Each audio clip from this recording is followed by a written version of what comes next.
Hello, and welcome to the Mr. I Love 4/3 YouTube channel. I'm Mr. 50mm, but you can call me Chris. For today, we're going to have a look at the Panasonic L1. The L1, I think, has gotten a lot of attention pretty recently from those who are interested in older DSLRs. And I can see why. This is very pretty. However, I'm going to put it out there right now. If you are pining for an L1, but can't stomach the price, just go for the E330. I'll get into later why, but honestly, overall, I think it's a little better of a camera. It's just not as pretty. Now, some of you may remember in my previous video, I actually explained how I came across one of these L1s for a very reasonable price. I effectively stumbled into it at a local pawn shop. They cut me a deal because for one reason or another, the L1 that was in there got passed around a bunch of shops, and apparently it had been unsold for several years, and somewhere in between shuffling it around, the series of shops lost the spare batteries and the charger for it. So in the end, I got the camera for around 150 Canadian buckaroos, and I spent around $40 on a third-party battery and charger. So overall, under 200 Canadian buckaroos. So I think it's a good deal for one of these, but honestly, I still think I overall paid a little too much for it, despite how cool it looks. With that, let us buckle up Buttercup, because this is going to be one hell of a ride. Grab a snack, grab a drink, and let's get into the Panasonic L1. What is the L1? Well, the Panasonic L1 is this camera here. It's the first 4/3 camera made by Panasonic. It was announced on the 26th of February in 2006. And since it is a 4/3 camera, it means that the crop is 2 times. This features a 7.4 megapixel live MOS sensor made by none other than Panasonic. The camera has an ISO range of 100 to 1600. There's no expansion on this. The shutter is good for 60 seconds to 1/4000th of a second, and it can do bulb mode for up to 8 minutes. The flash sync is at 1/160th of a second, and it'll shoot at 3 whole FPS for 6 whole RAWs plus JPEG. There is a built-in flash, and at ISO 100, the GN value is in 13 in meters. The flash head actually is interesting because it can do a bounce or direct based on how hard you press the button. Neat. Autofocus on this camera is a 3-point affair, with the center being a cross type. The camera also features built-in dust reduction, a neat feature for a camera of this era. Metering is handled by a 49-segment system, and being an SLR, there is an optical finder. It is a poro finder, like the one in the E330, hence the very pretty flat-top deck. The rear of the camera features a 207 K-dot LCD, and it is 2.5 inches across. It's also fixed. The camera actually also features live view, which again, neat for the era. The L1 features a single SD card slot, and it's powered by a CGR S603 battery, which, as of writing in July 2026, you can still buy third-party batteries. And yeah, that's pretty cool. With the batteries, the body weighs in at around 606 grams. When this was new, it came bundled with a Leica branded kit zoom and was priced at $1,999 USD. That's a lot of dollars. Today, that is $3,323 US. That is about 4,720 Canadian ice cubes. parts shared with the Olympus E330. This camera had quite a few parts shared between it and the E330. Its Olympus counterpart featured the same lens mount, mirror box, autofocus module, auto exposure module, the sensor itself. Those are all the same. Just a fun fact, the mirror box being the same means that, like the E330, there is a half-mirrored section of the mirror box that normally on the E330 is used to facilitate a smaller sub-CCD, allowing the E330 to have its other live view mode, which allows you to use the AF system while live view is in action. The L1 carries over the same mirror system, but it doesn't have the secondary smaller CCD sensor, only the regular directly on sensor live view. What it basically means that the L1 finder is as dim as the E330 finder, but there's no added benefit, which kind of sucks. Batteries. As I mentioned, yes, you can still order the packs for this camera. I got it right here. Look at that, brand new pack. And double fun fact, the charging brick that I got with my battery, it supports USB-C input to charge. Super duper. However, I am noticing that more and more sites just don't carry this pack anymore. I saw that on Amazon, at least in Amazon Canada, it was really sold under 1 or 2 sellers. And on AliExpress, it was about the same story.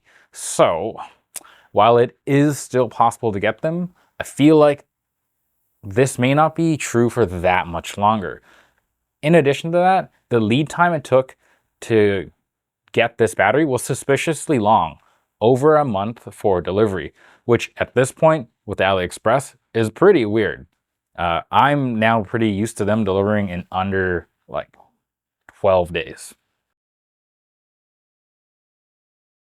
Operation and feel. Foibles. Normally, I don't separate the good and the bad parts for this review or these reviews, but I feel like I should here. Now, to be clear, I don't dislike this camera. I very, very much like it, but I want to keep all the bad/weird things in one spot. So yeah, we'll do that before we hop into the good. First, you already knew, as I just mentioned, the OVF is a bit tunnely and it's a bit dark. And again, it's due to the fact that they're using the same shared parts in the E330, which had utilized the half-silvered mirror to accomplish a second type of live view. Second, the first-party RAW editing software for Panasonic doesn't really exist.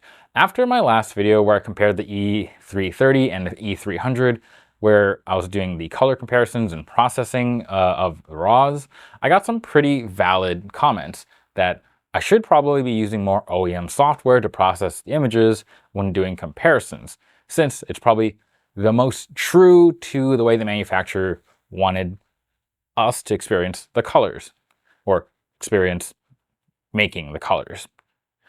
I actually wanted to do more of this, but it's not going to be happening for the L1, since I was unable to find the original RAW editor that was handed with the L1 when you bought the camera on the disc it came with. And unlike a lot of other manufacturers who've carried over RAW support for even their oldest cameras, think Canon DPP, Fujifilm's RAW converter, OM Systems Workspace, Panasonic has done no such thing. I actually tried to load a newer version of the Panasonic software, and it basically ignored the file that came out of this camera. So that is kind of sad. And to top it off, the L1 RAW support isn't as common as the Olympus one, where on the Olympus one, you could basically still toss it at most RAW editors. However, I did find that with the L1, at least RAW therapy was still able to open the RAWs just fine. Third, the camera will let you shoot JPEG only. It'll let you shoot JPEG plus RAW, but not just RAW. What is going on with that? Why? It's true though. It came up several times in different forum posts over the years. And I had kind of figured that maybe somewhere down the line, Panasonic might have released a firmware so you could just save RAWs. But it looks like the minute that the G1 landed, they forgot their whole 4/3 line of cameras and firmware updates stopped happening. In the end, you cannot shoot RAW only on this camera. Fourth, this camera sometimes feels a bit incomplete when you're using an Olympus lens like I am right now.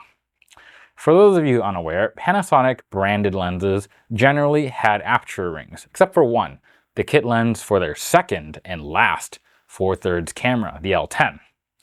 At any rate, a result is that changing the aperture for Olympus 4/3 lenses is done on camera, and sometimes it's a bit clunky. The fastest way to do it is to use the D-pad and go up and down, which is fine and dandy.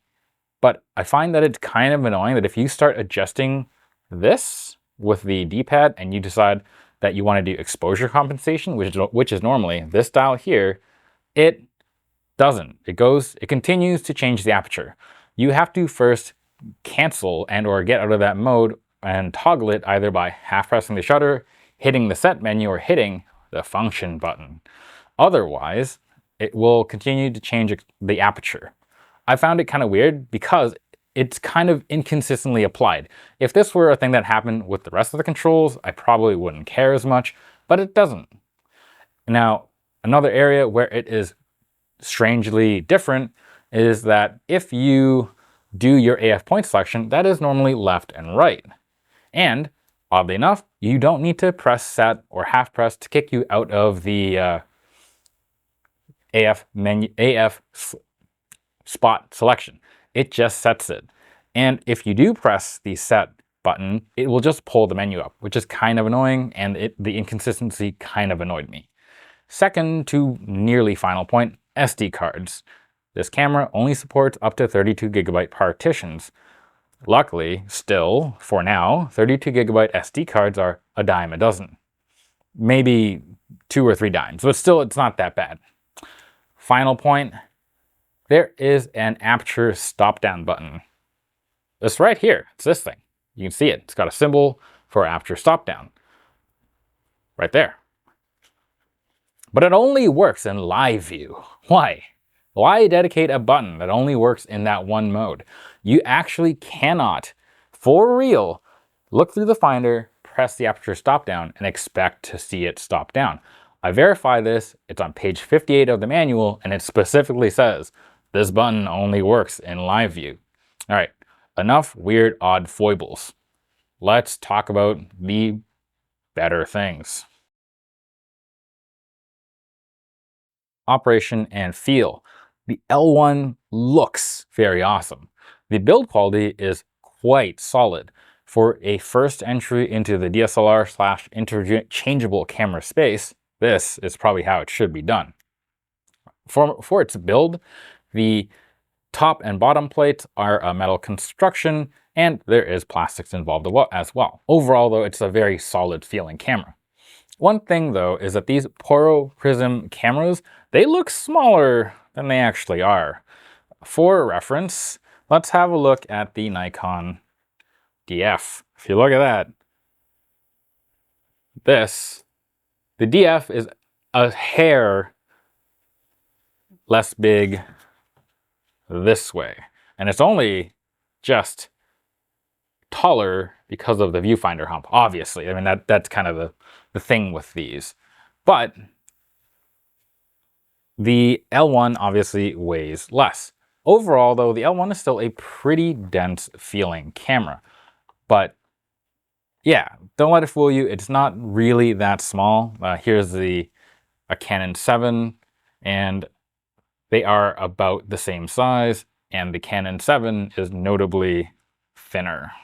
Overall, the L1, as I said, it looks smaller than it is, but overall, I think it's still mostly fine. That being said, one thing I did find pretty funny was that if you look at the original kit lens that this came with, it really seems like Panasonic didn't quite care for the a whole 4/3 ecosystem ethos world smaller. The original kit lens for this, as awesome as I hear that it is, makes this camera with it weigh about 1,100 grams, which is more than this pairing here. Anyways, when it comes to styling, the Panasonic is ahead of the curve here, beating the X Pro 1 by about 6 years. This rangefinder look is just gorgeous. On top of that, handling and gripping the camera is quite solid. The rounded front grip and the rear thumb rest area are very comfortable, especially using lighter lenses. Now, not to plug myself, but I actually think that I accidentally, unconsciously, was inspired by the L1 when making this DIY rangefinder. The shape of the grip is fairly similar, and I too have also done a similar, oh boy, let's try to finagle this. Finagle a similar style rear thumb rest dealie, although not quite, but the placement of the thumb rest is quite similar. Back to the L1. The control layout is overall very nice. There are dedicated controls everywhere, and for the most part, they make sense, other than the weird things I brought up in the previous section. The top plate is well anointed. You can see Panasonic has always had an eye for stacked controls. The top obviously gets you your shutter speed control that everyone waxes poetic about, and honestly, I love the look of it, so I too will wax poetically about it. Although, if I'm 100% honest, I mostly keep it on A mode. And random thing, I actually don't have an issue with this dial being knocked around and changing while being carried in a bag or anything. For me, I find that there's enough resistance in mine, and it's really only happened once, and otherwise, like, it has not happened again since that time. I do kind of get the feeling that possibly some of the reviews that are looking at this camera now might just have cameras where they were well loved and this shutter speed dial is just looser than it should be. Anyways, the shutter button on this camera is also flanked by the shutter speed dial. And for me, I actually do find this to be a fairly good position. My fingers don't have any issue reaching it, and pressing it is perfectly fine. You may have also noticed that there are two other stacked controls on top. This is a metering control option, and the back here is your drive mode select. These are great controls and easily accessible. Finally, you'll notice that there are two function buttons here. With my Olympus lenses, the function 1 toggles the command dial on the back to go from exposure, comp to aperture control. And yes, this is another way that you can adjust your aperture on this camera. It's just an extra click, which is why I brought up earlier that the direct D-pad manipulation is also an option. And actually, when you use it this way, it does make a little more sense that a half press over here would reset the toggle for your command dial back to exposure compensation.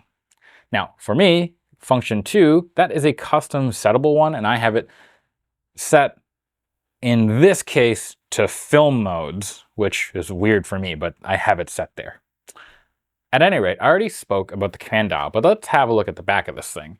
It is here. There's only one of them, and it's a bit of an uncommon implementation with it being in this orientation. But I honestly find I don't mind it, and my thumb easily finds and manipulates the command dial. Normally, cameras get points off for having only one command dial, but for this camera, it has a bevy of dedicated controls, and I think it's mostly fine. The second one still would have been preferable, but it's okay. Mostly. I don't really like the toggle dance between to switch its functions, but whatever. When you look back and you realize that Panasonic and their first-party lenses probably really tried to nudge you into using their lens-based aperture rings, it kind of makes sense that this camera only has one control. or one command dial, since everything else would have already had a dedicated control. Looking at the back though, you do have more buttons, and I think generally things are well laid out. Things make sense. Your thumbs typically are able to reach what you need to reach to do your shooting or change shooting things, and the left-hand controls are also very sensible.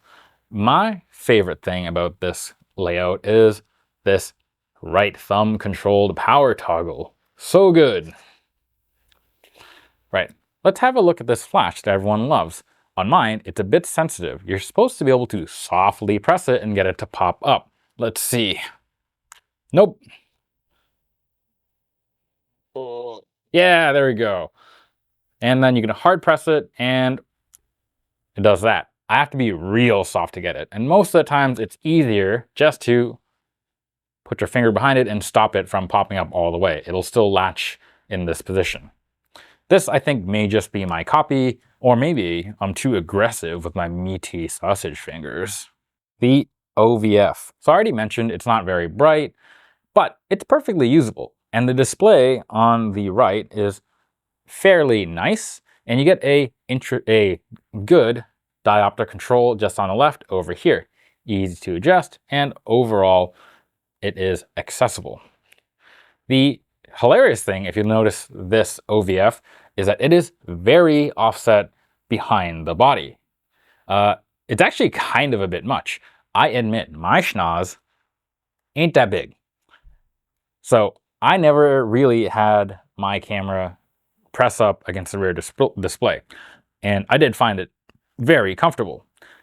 So if you do have a larger schnoz, you may still touch the rear display, but I think it'll still be more comfortable than other cameras. But this OVF does stick out a bunch. And if you notice here, it honestly looks like the OVF sticks out about as much as my 25mm Olympus pancake. All right, now it's time to discuss the rear LCD. I personally think this is fine. The resolution is perfectly workable. The menu is actually quite nice. Part of that is the simplicity. You get 4 color-coded tabs that are effectively record, setup, custom, playback. Each page or each tab has pages within it, and it's easy to navigate. Fun fact, if you enter the film mode, it looks like you're changing the settings on a roll of film. Isn't that cute? I don't know if you can see it. Hopefully you can see it. Yeah. Viewing angles on this panel aren't that great, and the brightness isn't crazy. It is a panel from 2006. This is where the hinged display of the E330 comes in handy, because you can just maneuver the rear display into a position that's more advantageous to use. This is especially handy when it comes to using live view. And on this camera, it is fixed. Again, the screen is fixed, so the experience is kind of okay. Overall though, the live view experience is smooth, and for things like manual focusing and punching in, I think it's mostly fine. Again, would it be nice to have it hinged, but it still works okay. And again, because it doesn't have the secondary CCD, the only way that you can get this to autofocus is for the mirror to drop and for the camera to use the AF sensor and then raise the mirror again and resume live view. It's very clunky, but it works. If you want to do manual focus, you can do punch and zoom, but I find it to kind of be annoying to get into. First, the camera must be in manual focus mode. Boom, manual focus. Then, it's not very clear, but you have to do a left or right press on the D-pad. Boom. And then from there, you can magnify or move your window by moving the D-pad. And to magnify, you hit the set button. Oh, nope, that didn't work. All right, I took too long. All right, let's try that again. So I have pressed the button, there's my magnification box, and I press the set button. And now you should be punched in. And you can move the box around while you're punched in. Wow, look at that. At any rate, it's a bit clunky, but overall it works.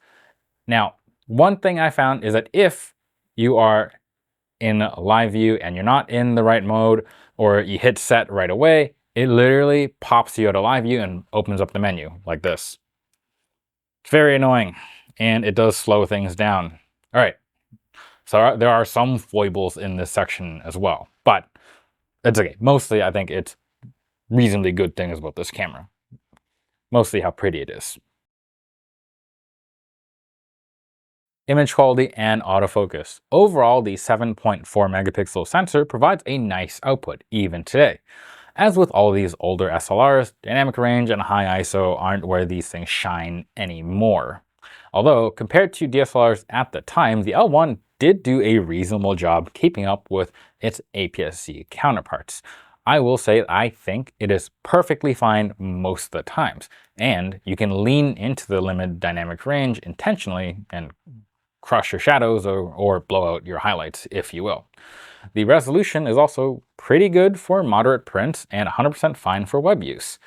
Now, where I think overall this camera does a pretty good job is general resolving power. It kind of surprised me when editing the RAWs, but a little bit of sharpening really pulled a lot of detail out of these files, more than I would have expected for this camera. And I know, per pixel sharpness ain't the be all or end all. But remember, I'm someone who is constantly shooting cameras that have like 50 megapixels or whatever, so I'm a bit biased to some pixels sometimes. And yeah, the L1 does not disappoint when it comes to per pixel sharpness when you edit the files properly. And this is even though this camera does indeed feature an AA sensor. I assume it's just a weak one. When it comes to pushing and pulling the files on this camera, it's a bit limited. I personally found that maybe I get back around half a stop of highlights before things become a little bit ineffective.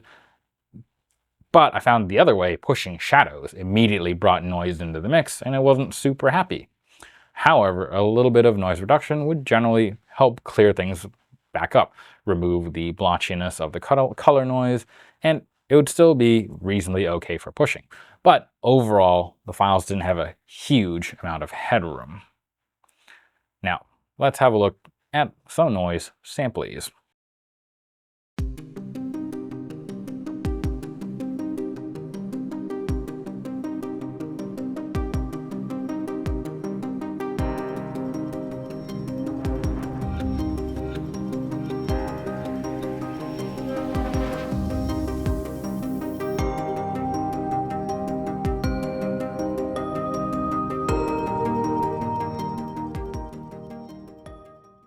Okay, when it comes to noise, I'm going to speak mainly from just a raw perspective. And in this regard, I actually thought it would be pretty similar to the E330, but I'm happy to say that it's actually overall a little bit better. For the camera, I still find that I would use somewhere between 100 to 800 ISO, but I'd be more comfortable pushing to 1600 than with the E330. Overall, 1600 still does get a bit messy with color noise, so that should still be taken into account. However, with some aggressive or more aggressive noise reduction or leaning into black and white, 1600 does look pretty good, or reasonably good. Now, one thing I noticed between the E330 and the L1 is that the L1 produced kind of a lot less pattern noise. The E330 tended to have quite a bit more at 1600 than the L1. Overall, otherwise, color noise, luminance, kind of similar. Or general color and luminance noise stuff was kind of similar. But yeah, for some reason, the L1 didn't have as severe visible pattern noise as the E330. All right, now for a new subsection, JPEG output. I won't lie, I didn't play around with this that much. I had a quick look at the presets just before deciding I'm just gonna make my own. Now, they do call these film modes, so, you know, cool naming. And for the most part, with the exception of a couple combinations of a few tweaks in their little film mode setting, it's pretty well just standard stuff you can tweak on your own. Aside from the ones that are black and white, which clearly they discard the color info. Now, in camera, you can tweak a couple things. Sharpness, contrast, saturation, in color only, and noise reduction. You effectively get 5 levels, equating to -2 to +2, with a 0 in the middle. I should have probably played a bit more with the black and white, since the camera was going to give me RAWs anyways, so I wouldn't really have lost that much, but I ended up mainly using +1 for contrast and sharpness, and +2 for saturation, with NR set to -2. Overall, with the internal JPEG engine, I did notice a couple of things. It actually did a pretty great job at reproducing purples. It definitely looked more purple. However, overall, it did, for me, kind of do the greens a bit weird. I actually think that the color saturation overall was good, but yeah, the greens I think came out a bit too dark, maybe a bit too blue, less accurate than I would have liked. However, I didn't overall dislike the JPEGs that came out of it. It's just not really how I would have liked to make the greens. Overall, it was still nice to see how Panasonic interpreted the colors, and it gave me a baseline idea of how Panasonic treats the, I guess, image info when it gets the RAWs and spits out a JPEG. When I was editing the RAWs, I used raw therapy, since again, I couldn't find the original editor from Panasonic anymore. I know, this is not an in-depth look at the JPEG engine, just kind of a brief take from the files I was forced to take. But this leads me to something I didn't really like about the internal processing. The sharpening was just not enough. I stuck it on +1, and maybe I should have put it to +2, but I was afraid of sharpening artifacts. But overall, even with the +1, the JPEGs to me looked kind of soft. This was surprising because when I edited the RAWs in raw therapy, even with my sharpness settings turned off, it seems like the editor, raw therapy, was able to get more detail than the JPEGs that were set to +1 sharpness.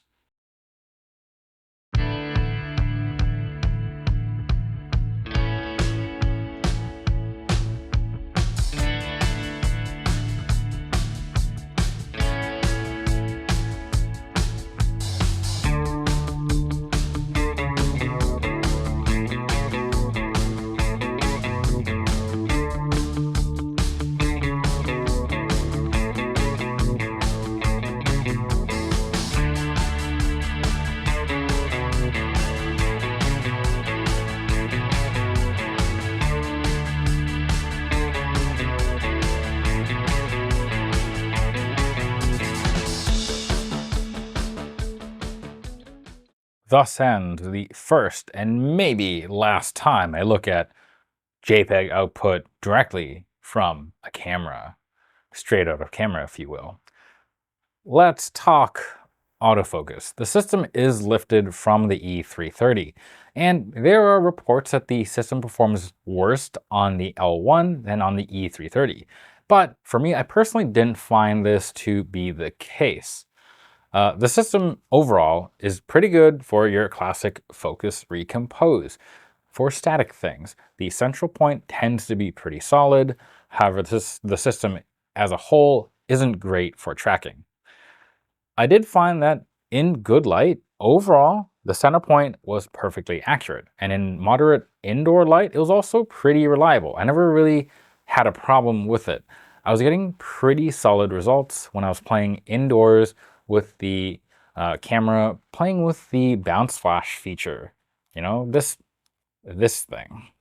Now, I admit, while I was playing with the low light stuff, I was typically using the focus at around minimum focus to 3 meters away, about 10 American meters or whatever. So it's possible that maybe the issue with focusing is somewhere further out from that range, or maybe from a lens combo that I am not typically using. When I was shooting this, I really only used this camera with the 25 pancake, the 35 macro, And I think the like 40 to 150 telephoto, the cheap one. And none of the lenses had issues auto-focusing. Now, when it comes to shooting prowess and its speed, you may remember this shoots a whole 3 FPS, 4, 6 whole RAWs plus JPEGs. Let's experience that fury now. Wow. Right, it makes the same sound as the E330. Makes sense, same mirror box after all, overall pretty similar camera bits. So yeah, it's an alright sound, not my favorite. On to the samples.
Recommendation and conclusion.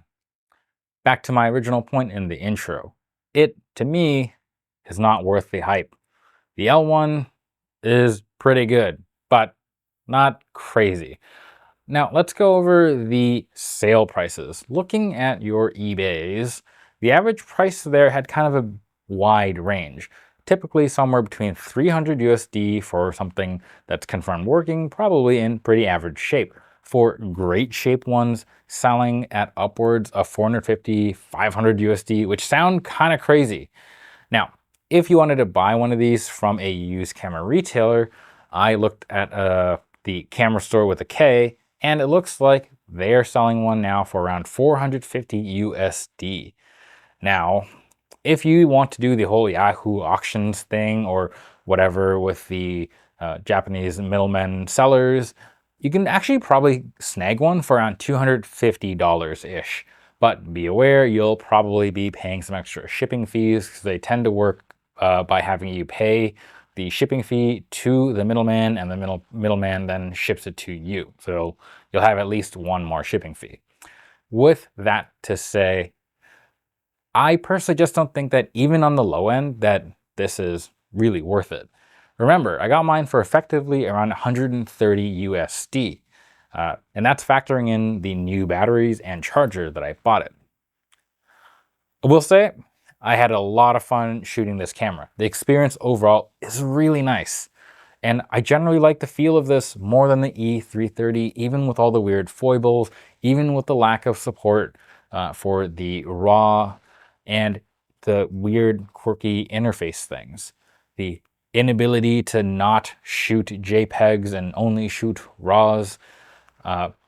Overall, even with all that, the camera is still pretty nice. The fact that it also supports SD cards is just convenient. The styling is awesome. The bounce flash is surprisingly useful. And with the right lens, like the Pancake here, the L1 feels smaller than it is. However, even taking all that into account, had I not come to the camera at the price that I paid for it, I would not have bought it. The L1 was simply not really on my radar purely because of the cost, especially given how much shared hardware is between this and the E330, which I still have. The extra kicker is that with the L1, to get the full experience, it does really seem like you should use the first-party lenses with the aperture ring. And they sound like they're awesome and the way to go. The look matches the camera pretty well, except even if you do use the first-party ones, all the lenses are pretty large, and it seemingly kind of, again, defeats the ethos of the 4/3 system. Plus, the L1 is relatively rare. They're not nearly as common as either the E300 or the E330. To be fair, they are way more common than the Leica variant, the Digilux 3, which is just this camera, I'm pretty sure. Overall, when it comes to the Poro Prism cameras, I think the E330 is the best amongst the bunch, especially in terms of value and overall user experience. Plus, you get a bit of uniqueness from the Poro Prism still, while baking in a nice amount of quality of life things, like the tilting LCD, that secondary live view mode, all while costing less money, significantly less than the L1. Plus, the E330 battery situation is generally less dire and it's more common than the battery featured or required to use on the L1. Really, the L1 is for someone who really wants this camera specifically, or someone who's looking for an alt classic camera that's styled like a classic camera, if that makes sense. Or someone who really loves the shutter speed dial. For the price though, if you're actually just looking to spend some 300, 350-ish US dollars, I would actually have an honest look at the Panasonic GX7 series. The styling between the two cameras is uncanny. However, it does not have a dedicated shutter speed dial. However, the GX7 basically looks like this, but shrunk down, which is, I think, kind of nice. So with that, I hope everyone had a nice ride on this seemingly endless video. Now, quick question, do you have a favorite Poro Prism camera? Do you also enjoy the styling of the L1? Let me know in the comments below, and as always, don't forget to like, comment, and subscribe. Maybe a super thanks if you're into that. Till next time, bye.